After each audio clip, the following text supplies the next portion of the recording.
नमस्कार, लाख टके की बात के साथ हाजिर हूं मैं अनुपम।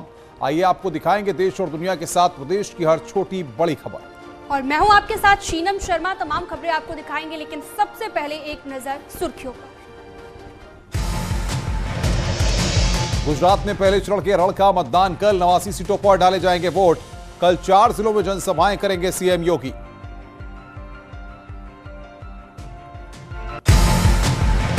मुख्यमंत्री योगी आदित्यनाथ का मिशन विकास जारी। मेरठ को दी 517 करोड़ की सौगात। गोरखपुर में किया 504 करोड़ की योजनाओं का लोकार्पण शिलान्यास।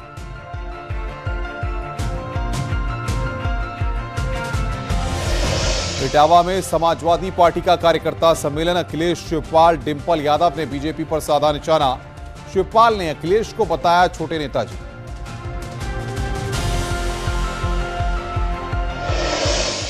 उत्तराखंड विधानसभा के शीतकालीन सत्र का दूसरा दिन, महिलाओं को 30% आरक्षण का बिल पास। धर्मांतरण विरोधी बिल और अनुपूरक बजट पर लगी मोहर।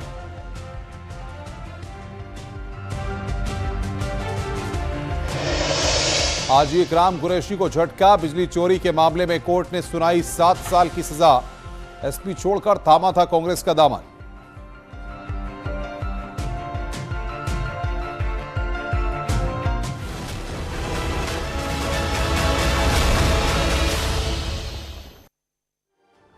आइए अब तमाम खबरें विस्तार से जानते हैं। मैनपुरी में अब दावों की जंग शुरू हो गई है। बीजेपी मुद्दे गिना रही है तो समाजवादी पार्टी नेताजी के नाम पर दमखम आजमा रही है। बीजेपी परिवारवाद पर हमला करती है तो जवाब में एसपी नेताजी को श्रद्धांजलि की बात कहती है। बीजेपी माफिया पर एक्शन की बात करती है तो समाजवादी पार्टी नेताजी के नाम पर वोट मांग रही है। बीजेपी महिला सुरक्षा की बात करती है तो समाजवादी पार्टी नेताजी के कामों को गिना रही है। बीजेपी बेहतर कानून व्यवस्था का दावा कर रही है तो एसपी नेताजी को सम्मान दिलाने की बात कर रहे हैं। बीजेपी सरकारी योजनाएं गिना रही है तो समाजवादी पार्टी नेताजी के आशीर्वाद की बात कह रही है। बीजेपी बेहतर कनेक्टिविटी का मुद्दा उठा रही है तो सपा नेताजी ने जो विकास किया उसे गिना रही है। कुल मिलाकर बात यह है कि समाजवादी पार्टी केवल मैनपुरी उपचुनाव को नेताजी के नाम पर ही लड़ रही है।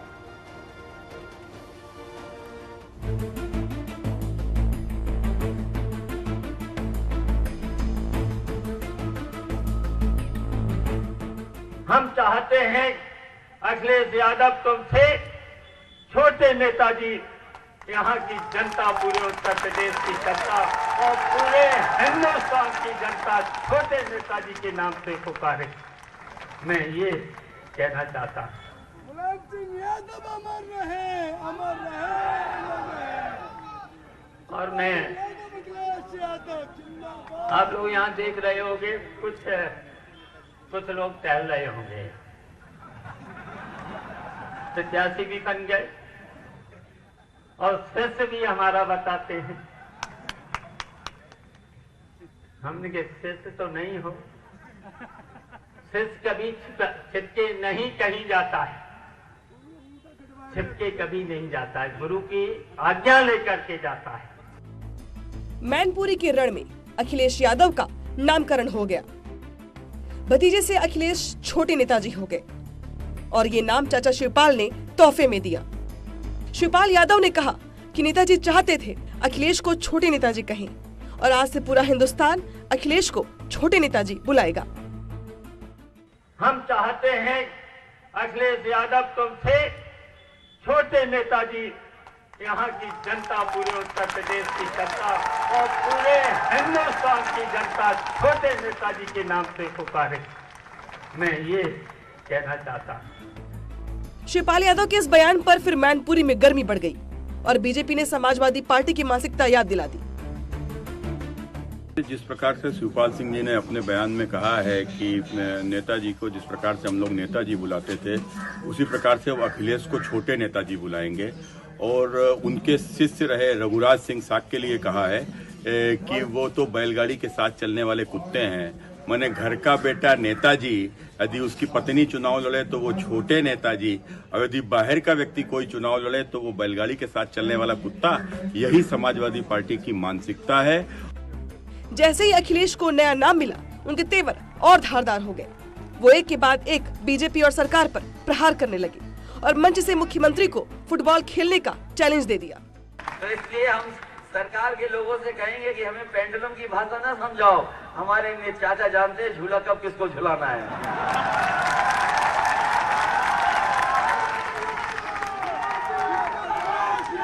और क्या डरा रहे हैं और कह रहे हैं मुख्यमंत्री जी कह रहे हैं कि भाई फुटबॉल है। हमारे मुख्यमंत्री फुटबॉल तो कभी नहीं खेले और मैं नहीं समझता हूँ फुटबॉल खेलना भी जानते होंगे। और हम तो कहते हैं कि कभी हमने तो अधिकारियों के साथ क्रिकेट खेला है। अगर मुख्यमंत्री जी चाहे तो अपनी टीम बना के ले आए, हम समाजवादी लोग फुटबॉल खेलने के लिए तैयार हैं। हाथ में कभी गदा तो कभी तलवार रखने वाले अखिलेश और शिवपाल के लिए मैनपुरी का उपचुनाव केवल चुनाव मात्र ही नहीं बल्कि साख का सवाल है। उस विरासत को बचाने की चुनौती है जिसे मुलायम सिंह यादव ने कायम किया था। तभी तो एक बार फिर से शिवपाल ने कथनी को दोहराया और नेताजी के आशीर्वाद को जीत का प्रसाद बता दिया। कुछ नारे याद हैं जिसका जलवा कायम है, जिसने कभी न झुकना सीखा तो नहीं आदर्शों पर हमें चलना है। नेताजी के आदर्शों पर मैंने कहा हमें चलना है। मुलायम के नाम पर मैदान फतह करने की चाह रखने वाले चाचा भतीजे और बहू का मुकाबला बीजेपी से है। शिवपाल के उस शिष्य से है जो कभी समाजवादी हुआ करते थे, लेकिन वक्त के पहिए ने एक बार फिर दोनों को एक दूसरे के सामने ला खड़ा कर दिया और इस मुकाबले को और दिलचस्प बना दिया, क्योंकि रघुराज शाक्य को सीएम योगी का आशीर्वाद है। Bureau report, news 18।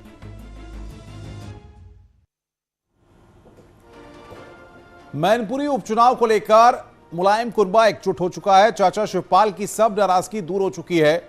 मंच पर अखिलेश भी पांव छू रहे हैं तो बहू डिंपल भी चाचा शिवपाल के पांव छूकर लगातार जीत का आशीर्वाद ले रही हैं।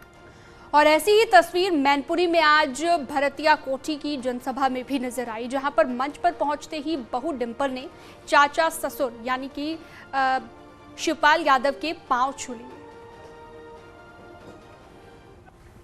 मुट्ठी में कुछ सपने लेकर भरकर जीवों में आशाएं, दिल में है अरमान यही कुछ कर जाएं, कुछ कर जाएं। सूरज सा तेज नहीं मुझ में, दीपक सा जलता देखोगे, दीपक सा जलता देखोगे। अपनी हद रोशन करने से तुम मुझको कब तक रोकोगे, तुम मुझको कब तक रोकोगे। मैं उस माटी का वृक्ष नहीं जिसको नदियों ने सींचा है, मैं उस माटी का वृक्ष नहीं जिसको नदियों ने सींचा है। बंजर माटी में पलकर मैंने मृत्यु से जीवन खींचा है। मैं पत्थर पर लिखी इबारत हूँ, मैं पत्थर पर लिखी इबारत हूँ। शीशे से कब तक तोड़ोगे, मिटने वाला मैं नाम नहीं। खतौली के रण में मुकाबला बेहद दिलचस्प हो गया है। आज सीएम योगी ने हुंकार भरते हुए समाजवादी पार्टी पर जमकर निशाना साधा। उन्होंने जनता को वो दिन याद दिलाए जब गुंडा टैक्स लगता था, व्यापारी पलायन करते थे, किसानों पर अत्याचार होता था। और अपने संबोधन में एक बार फिर गर्मी शांत होने का सीएम योगी ने जिक्र किया।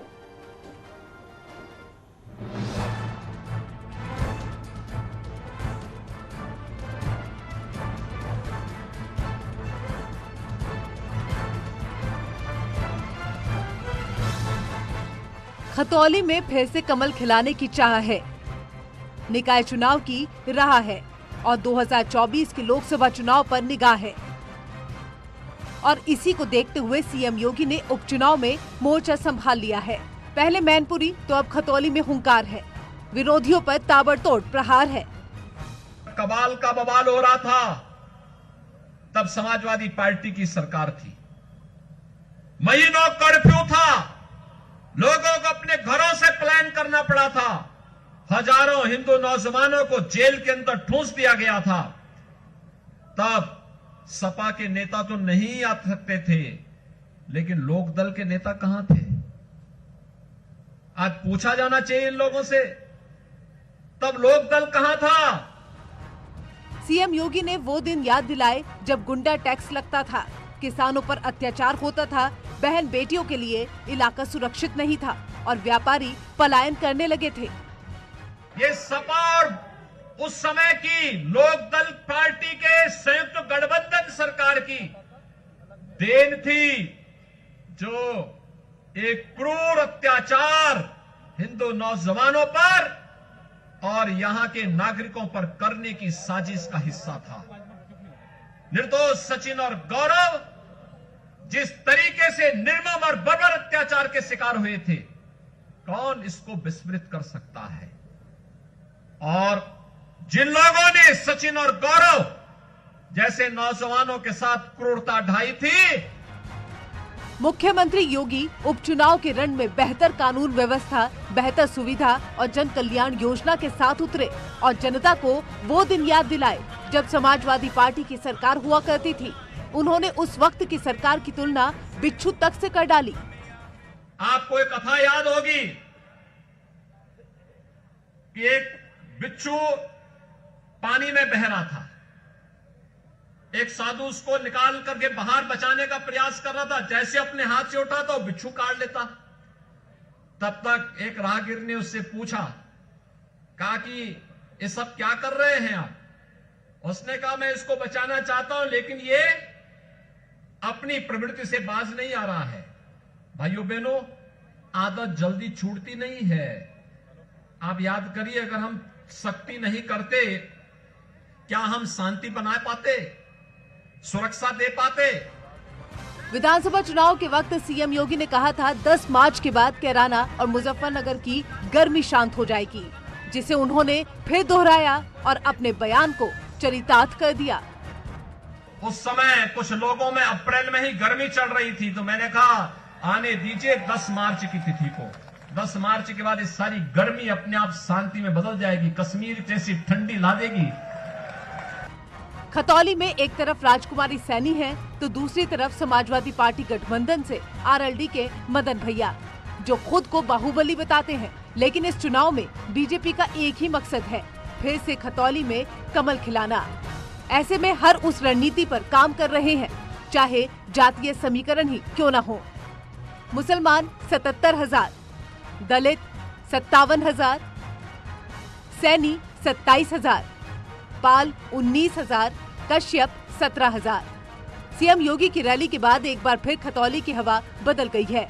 खतौली की फिजा में भगवा लहरा रहा है और दावा किया जा रहा है कि आएगी तो बीजेपी ही। Bureau report, news 18।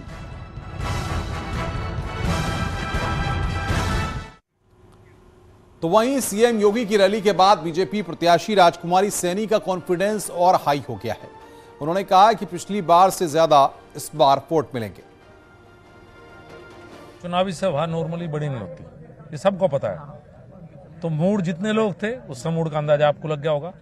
जितने लोग थे, अगर इनके परिवार भी वोट दे देंगे तो बड़ी जीत होगी।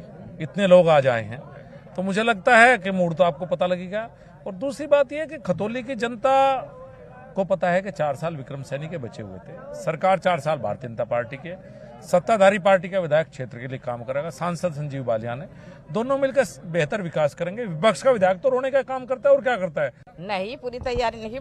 2005 में प्रधानता का चुनाव लड़ा, राजनीति में घनी दिनों से है और अपना घर का काम करते हैं। और योगी जी आए थे, पूरी जनता में जोश भर गए, पूरी जोर शोर से हम चुनाव जीतेंगे।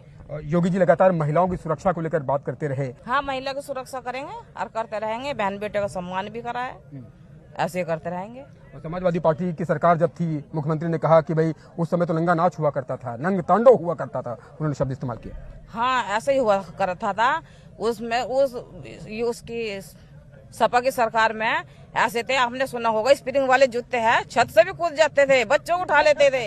ऐसा था। जो भाई हमारे ये खड़े हैं, जंगल में भी जाते थे तो वहाँ इनके कपड़े ही काल कर इनके हाथ बांध देते। रामपुर शहर विधानसभा सीट पर उपचुनाव के लिए मतदान की तारीख जैसे जैसे करीब आ रही है, वैसे वैसे एसपी और बीजेपी ने एक दूसरे पर हमले तेज कर दिए हैं। चुनाव प्रचार में एसपी नेता आजम खान ने पूरी ताकत झोंक दी है। आजम खान ने जनसभा को संबोधित करते हुए बीजेपी पर जमकर निशाना साधा। उन्होंने कहा कि आज जो मेरे और हमारे लोगों के साथ हो रहा है, उसका इंतकाम जरूर लिया जाएगा। तो वहीं आजम के बयान को रवि किशन ने फिल्मी बता दिया।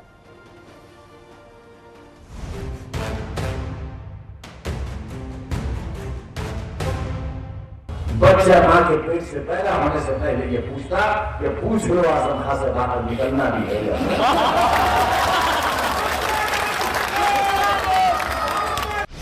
विवादे आजम की सियासी स्क्रिप्ट फिल्मी है, क्योंकि इसमें गुस्सा है, इमोशन है, धमकी है, चुनौती है, चेतावनी है और चिंता है।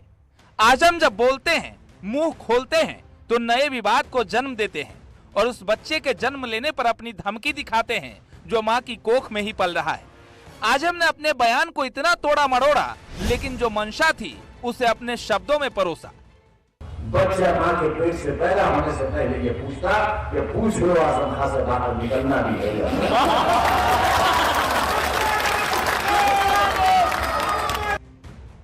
आजम खान बड़े माहिर खिलाड़ी हैं, सत्ता के उस सूरत को दिखाने में पारंगत हैं जो कहते हैं, खुलेआम कहते हैं, न डर है न अफसोस, बस दिल में जो आया जुबान पर ले आते हैं। कभी इमोशन तो कभी चेतावनी तो कभी ड्रामा, यही तो आजम को आजम खान बनाता है। दोस्तों, जो आज तुम्हारे और हमारे साथ हुआ है, 4 सरकारों में अगर मैंने ऐसा किया होता तो बच्चों तुम्हारी मुस्कुराहटों की कसम खाकर कहता हूं, बच्चा मां के पेट से पैदा होने से पहले ये पूछता, ये पूछ लो आजम खां से बाहर निकलना भी है।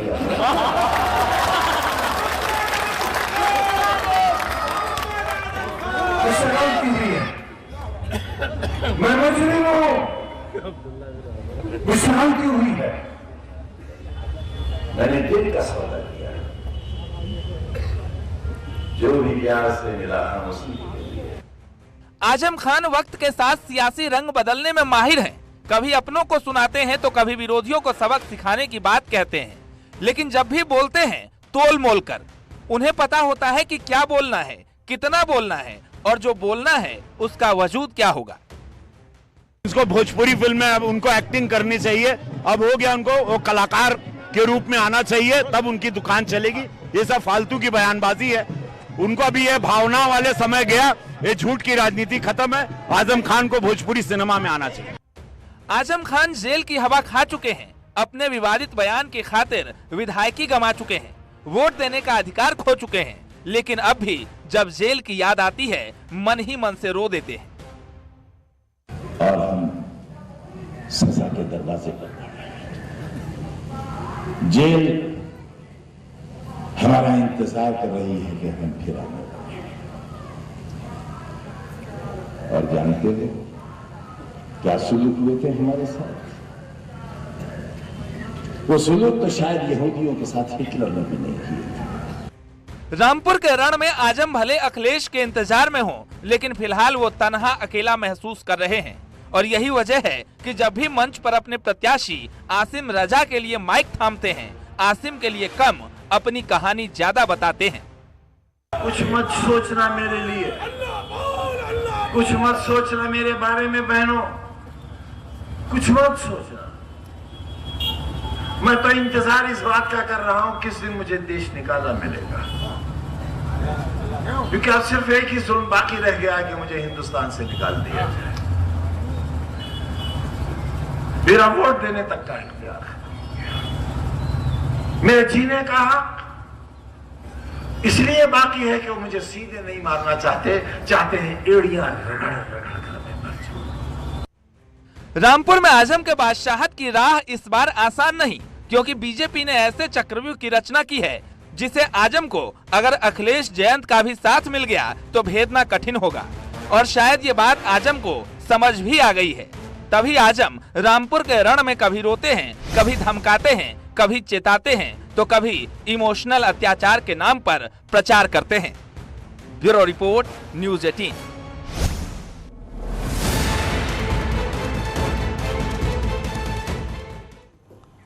पूर्व मंत्री डॉक्टर धर्म सिंह सैनी की बीजेपी में ज्वाइनिंग फिलहाल टल गई है। बताया जा रहा है कि खतौली में मुख्यमंत्री की जनसभा के लिए अपने काफिले के साथ सहारनपुर से निकल चुके थे और लगभग अपनी मंजिल की ओर पहुंचने वाले थे। लेकिन उनको फिलहाल रास्ते में ही रोक दिया गया और अभी कुछ और देर इंतजार करने के लिए कहा गया है। सूत्र बता रहे हैं कि बीजेपी में कुछ लोग उनके पार्टी में शामिल होने के खिलाफ हैं। धर्म सिंह सैनी का सियासी सफर क्या है, अब वो भी जान लीजिए। दरअसल पश्चिमी यूपी के पिछड़े वर्ग में अच्छी पकड़ है इनकी। नकुड़ सीट पर 20 साल से चुनाव जीतते हैं और नकुड़ में बीजेपी से 4 बार ये विधायक भी रह चुके हैं। एसपी में शामिल होने के बाद चुनाव हारे। 2022 चुनाव में 315 वोट से हार गए और फिर से बीजेपी में वापसी की भी ये कोशिश कर चुके हैं। योगी सरकार की सत्ता में वापसी की कोशिश करने वाले धर्म सिंह सैनी पर अब आरोप क्या हैं, वो भी जान लीजिए। जांच के घेरे में फंसे रहे धर्म सिंह सैनी। आयुष कॉलेज में भर्ती घोटाले का आरोप है। नीट पास परीक्षा किए बिना छात्रों का दाखिला, 891 छात्राओं का दाखिला हुआ था। पैसे लेकर छात्रों के एडमिशन का आरोप लगा है। तो उस वक्त आयुष मंत्री पद पर थे धर्म सिंह, जब इन पर ये तमाम आरोप लगे हैं। पूर्व मंत्री और समाजवादी पार्टी के नेता धर्म सिंह सैनी बीजेपी आज ज्वाइन करने वाले थे और इसको लेकर वो अपने आवास से ज्वाइनिंग स्थल के लिए निकल भी चुके थे, लेकिन ऐन मौके पर संगठन से फोन आता है और उनकी ज्वाइनिंग टाल दी जाती है। धर्म सिंह सैनी की ज्वाइनिंग को लेकर अब चर्चा यह है कि मुख्यमंत्री योगी आदित्यनाथ के पहले कार्यकाल में वो आयुष मंत्री थे और उस दौरान बड़ा आयुष घोटाला हुआ। मुख्यमंत्री योगी आदित्यनाथ भ्रष्टाचार की जीरो टॉलरेंस की नीति के तहत काम कर रहे हैं और इस घोटाले की जांच भी कराई जा रही है। तो वैसे में एक बात साफ है कि धर्म सिंह सैनी की ज्वाइनिंग फिलहाल भारतीय जनता पार्टी ने टाल दी है। भारतीय रिजर्व बैंक कल यानी कि 1 दिसंबर को रिटेल डिजिटल रूपी के पायलट प्रोजेक्ट को लॉन्च करेगा, जिसमें डिजिटल रूपी क्रिएशन, डिस्ट्रीब्यूशन और रिटेल यूज की पूरी प्रोसेस को बारीकी से परखा जाएगा। इस टेस्ट से मिली लर्निंग और पर रिटेल डिजिटल रूपी में बदलाव होंगे। आरबीआई ने कहा है कि पायलट में ग्राहकों और व्यापारियों का क्लोज्ड ग्रुप होगा जो चुनिंदा स्थानों को कवर करेगा। ई रूपी का डिस्ट्रीब्यूशन बैंकों के माध्यम से किया जाएगा। यूजर इसे मोबाइल फोन और डिवाइसेस से डिजिटल वॉलेट में रख सकेंगे। डिजिटल वॉलेट से पर्सन टू पर्सन या पर्सन टू मर्चेंट ट्रांजैक्शन कर सकेंगे। तो कैसे काम करेगा डिजिटल रुपया, वो भी आपको बता देते हैं। दरअसल ब्लॉकचेन जैसी तकनीक पर आधारित करेंसी, डिजिटल करेंसी का इस्तेमाल बैंक करती है। रिटेल करेंसी का इस्तेमाल आप भी अब कर पाएंगे। करेंसी बैंकों से मिले ऐप्स में सुरक्षित रहेगा और डिजिटल वॉलेट से ई रुपए का लेन देन किया जाएगा।